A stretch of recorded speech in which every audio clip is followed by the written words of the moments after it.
Welcome to Brain Roots IAS. तो चलिए आज हम एक बहुत ही इंपॉर्टेंट गवर्नमेंट स्कीम पढ़ेंगे, अटल पेंशन योजना। देखिए, इंडिया के सोशल सिक्योरिटी आर्किटेक्चर को समझने के लिए, स्पेशली अनऑर्गेनाइज सेक्टर के लिए ये स्कीम बिल्कुल क्रूशियल है। और हाँ, ये आपके प्रीलिम्स और मेंस दोनों के लिए एक हाई वैल्यू टॉपिक है। चलिए एक छोटा सा थॉट एक्सरसाइज करते हैं। सोच के देखिए, आपके घर के पास जो सब्जी वाले भैया है, या कोई कंस्ट्रक्शन वर्कर, या डोमेस्टिक हेल्प, जब वो 60 साल की हो जाएंगे तब क्या होगा? जब उनमें पहली जैसी काम करने की ताकत नहीं रहेगी, उनका फाइनेंशियल सेफ्टी नेट क्या है? देखिए, ये कोई हाइपोथेटिकल सवाल नहीं है। ये इंडिया की लगभग 90% वर्कफोर्स की सच्चाई है, जो उस सेक्टर का हिस्सा है जिसे हम अनऑर्गेनाइज सेक्टर कहते हैं। अब अनऑर्गेनाइज सेक्टर सिंपल शब्दों में उन वर्कर्स से बनता है जिनके पास फॉर्मल जॉब कॉन्ट्रैक्ट्स नहीं होते, फिक्स्ड सैलरीज नहीं होती, या प्रोविडेंट फंड और ग्रेचुइटी जैसे सोशल सिक्योरिटी बेनिफिट्स नहीं होते। ये हमारी इकोनॉमी की बैकबोन है, लेकिन अपने बुढ़ापे में सबसे ज्यादा वल्नरेबल भी यही है। तो इसी बड़े चैलेंज को एड्रेस करने के लिए गवर्नमेंट ने इंट्रोड्यूस किया अटल पेंशन योजना, यानी एपीवाई। आज के इस डिस्कशन में हम इस स्कीम को यूपीएससी के पर्सपेक्टिव से डाइसेक्ट करेंगे। हम शुरू करेंगे ओल्ड एज सिक्योरिटी के कोर प्रॉब्लम से, फिर हम स्कीम के डिजाइन, उसके मैकेनिक्स, अब तक का इसका इम्पैक्ट और फ्यूचर में इसके लिए क्या है वो सब देखेंगे। तो चलिए सबसे पहले उस बुनियादी सवाल को समझते हैं, एपीवाई जैसी स्कीम की जरूरत ही क्यों पड़ी? इंडिया में ये ओल्ड एज सिक्योरिटी का चैलेंज कितना बड़ा है? देखिए, इंडिया एक डेमोग्राफिक ट्रांजिशन से गुजर रहा है। हमारी पॉपुलेशन एज कर रही है। जब हम डेमोग्राफिक डिविडेंड की बात करते हैं, तो हमें एक ऐसी फ्यूचर के लिए भी प्लान करना होगा जहां एक बड़ी एल्डरली पॉपुलेशन होगी। और अगर इतनी बड़ी पॉपुलेशन के लिए कोई फॉर्मल पेंशन सिस्टम ना हो, तो इससे wide spread old age poverty और डिपेंडेंसी बढ़ सकती है। जैसा मैंने कहा, इंडिया का अनऑर्गेनाइज सेक्टर हमारी इकोनॉमी की रीढ़ की हड्डी है, लेकिन इसके workers formal social security net के बाहर हैं। इसका मतलब क्या हुआ? मतलब उन्हें प्रोविडेंट फंड, ग्रेचुइटी या गारंटीड पेंशन जैसे फॉर्मल सेफ्टी नेट्स का एक्सेस नहीं है। और इससे एक बहुत बड़ी प्रॉब्लम क्रिएट होती है, फाइनेंशियल वल्नरेबिलिटी और ओल्ड एज पॉवर्टी की। आप अपने मेंस के लिए इसे directive principles of state policy से भी लिंक कर सकते हैं, स्पेसिफिकली आर्टिकल 41 जो right to public assistance in cases of old age की बात करता है। अटल पेंशन योजना को इसी क्रिटिकल गैप को भरने के लिए डिजाइन किया गया था। यह एक क्लियर पॉलिसी इंटेंट दिखाता है कि फोकस सोसाइटी के सबसे वल्नरेबल सेक्शंस पर है। तो चलिए इस स्ट्रेटेजिक सॉल्यूशन को और डिटेल में एक्सप्लोर करते हैं। तो एपीवाई गवर्नमेंट का एक डायरेक्ट रिस्पॉन्स है, एक पर्पसफुल पॉलिसी इंटरवेंशन। चलिए इसके की फैक्ट्स देखते हैं जो आपके प्रीलिम्स के लिए क्रूशियल हैं। ये 2015 में लॉन्च हुई थी और इसने एक पुरानी स्कीम स्वावलंबन योजना को रिप्लेस किया। ये यूनियन मिनिस्ट्री ऑफ फाइनेंस के अंडर आती है।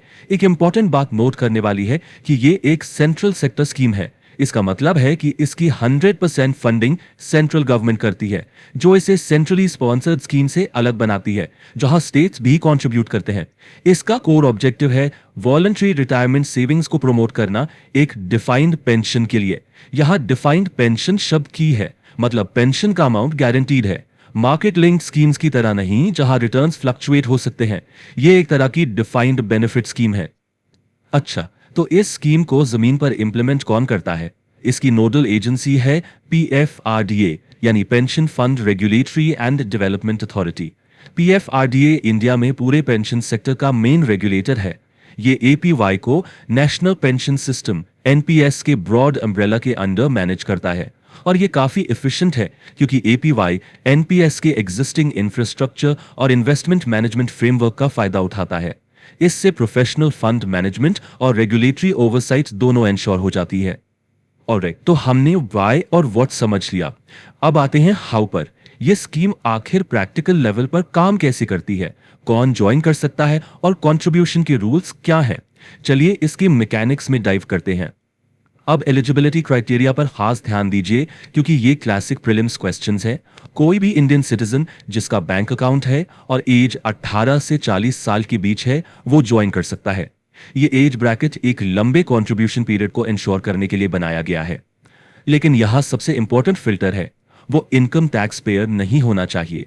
ये एक्सक्लूजन क्लॉज जो 2022 में इंट्रोड्यूस हुआ क्रिटिकल है क्योंकि ये इंश्योर करता है कि स्कीम अपने इंटेंडेड बेनिफिशियरीज यानी अनऑर्गेनाइज्ड सेक्टर और लो इनकम ग्रुप्स तक ही अच्छे से पहुंचे।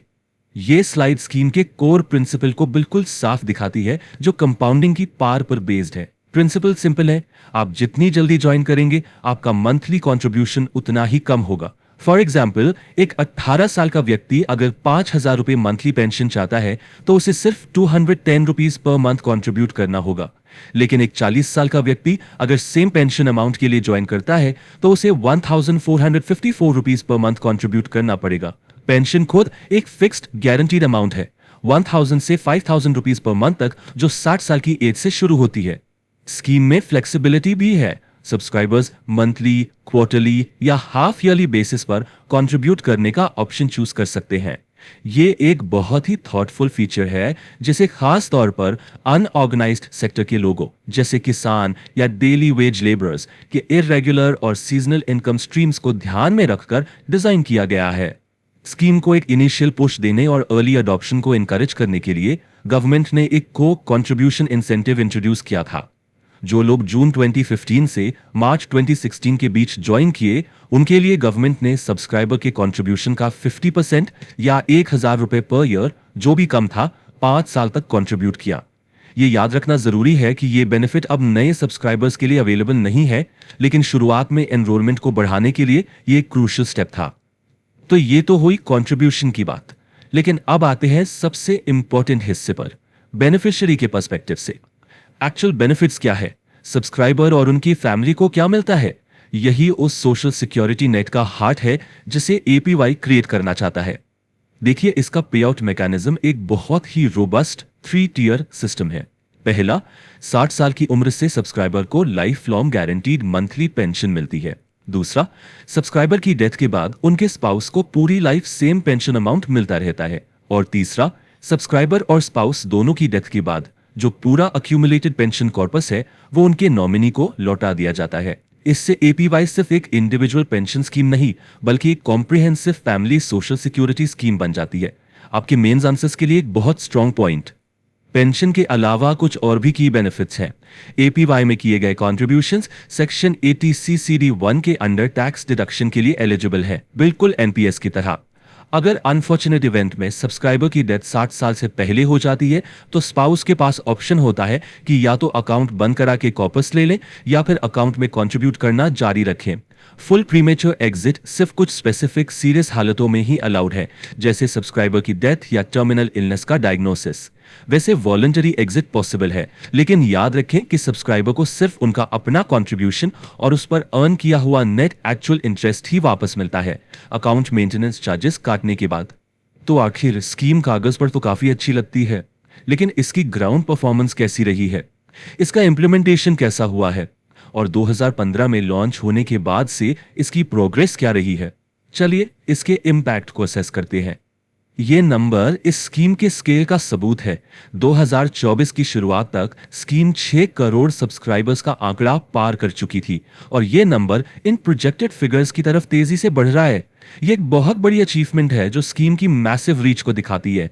इससे भी ज्यादा इंप्रेसिव है जेंडर बैलेंस। लगभग 45% सब्सक्राइबर्स महिलाएं हैं, जो विमेन्स फाइनेंशियल एम्पावरमेंट में इसके रोल को हाईलाइट करता है। एपीवाई ने इंडिया के सोशल सिक्योरिटी फ्रेमवर्क को और इंक्लूसिव बनाने के एफर्ट्स में खुद को एक कॉर्नरस्टोन के रूप में मजबूती से एस्टैब्लिश कर लिया है। हाल ही में यूनियन कैबिनेट ने इस स्कीम को उसके इनिशियल पीरियड के आगे भी जारी रखने की मंजूरी दे दी है। ये डिसीजन बहुत सिग्निफिकेंट है। ये एक स्ट्रॉन्ग पॉलिसी स्टेबिलिटी और स्कीम के ऑब्जेक्टिव्स के प्रति गवर्नमेंट के लॉन्ग टर्म कमिटमेंट का संकेत देता है, जो किसी भी पेंशन स्कीम के लिए जो कई दशकों तक चलती है बिल्कुल जरूरी है। तो प्रोग्रेस तो अच्छी रही है और गवर्नमेंट ने इसके कंटिन्यूएशन के लिए कमिटमेंट भी दिखाया है। आगे क्या? अगले दशक की तरफ देखते हुए एपीवाई के लिए फ्यूचर विजन क्या है? ये 2015 में शुरू हुई ओल्ड एज सिक्योरिटी प्रोवाइड करने के कोर मिशन के साथ। 2016 में इनिशियल को कंट्रीब्यूशन इंसेंटिव खत्म हुआ।